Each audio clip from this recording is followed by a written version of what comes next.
Hi, welcome to Click TV. Today we're going to be looking at games because we do that too.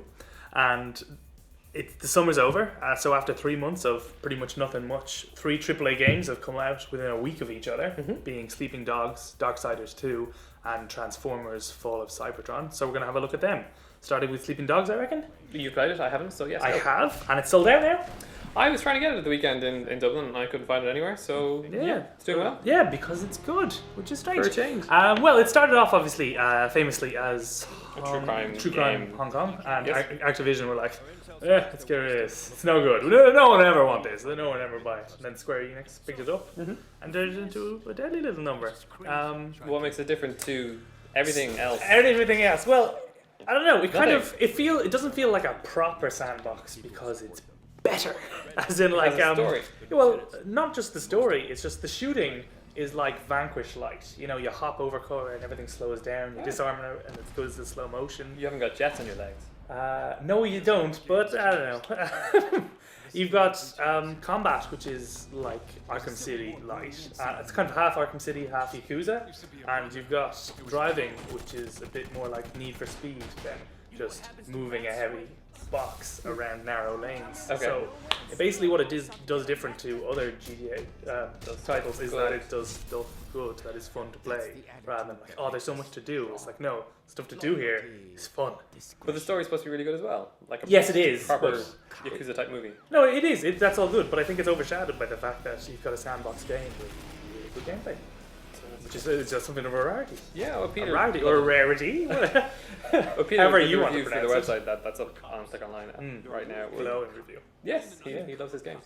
Next one is Darksiders II, which is THQ, and this is a sequel to a very, very similar Darksiders from a couple of years ago. This is on the subject of derivativity. Yeah, Derivativity. that's a We're gonna go word. with. Proof it's not. This is a game that is one part God of War, one part Prince of Persia, and Zelda, a little bit of there's Diablo. there's an open world kind of wandery thing as well, and it does it decently enough. I mean, one thing people have been kind of giving out about the graphics, it doesn't look like a next gen game or really. almost next gen game, but the story is kind of interesting. Is it? Darksiders always kind of strikes me as a bit lame. It's just like this is for 13-year-olds who love like angels and explosions and exploding angels. It's got its own made-up mythology, which is kind of interesting. It's a little bit violent. It just feels right on the cusp of being an amazing game, as far as I'm concerned. Peter, again, disagreed. He gave it a really, really glowing review. But if you liked God of War and you haven't played it in a while and you don't mind a game looking like it's less attractive than that, then Darksiders is definitely worth a look. Yeah, that's true. And lastly, we have Transformers Fall of Cybertron, which is the sequel to the 2010 War for Cybertron. Allegedly from the people who make the OK Transformers games, High Moon Studios. Because the other ones were appalling and it wasn't really that hard to make a better The movie one. tie-in ones. The movie tie-in ones. It Well, they made wouldn't be one hard. movie. They made the movie tie-in one last year, which was... Dark and the Moon. Yes, they made the movie tie-in, but that was okay. Don't play it. Yeah.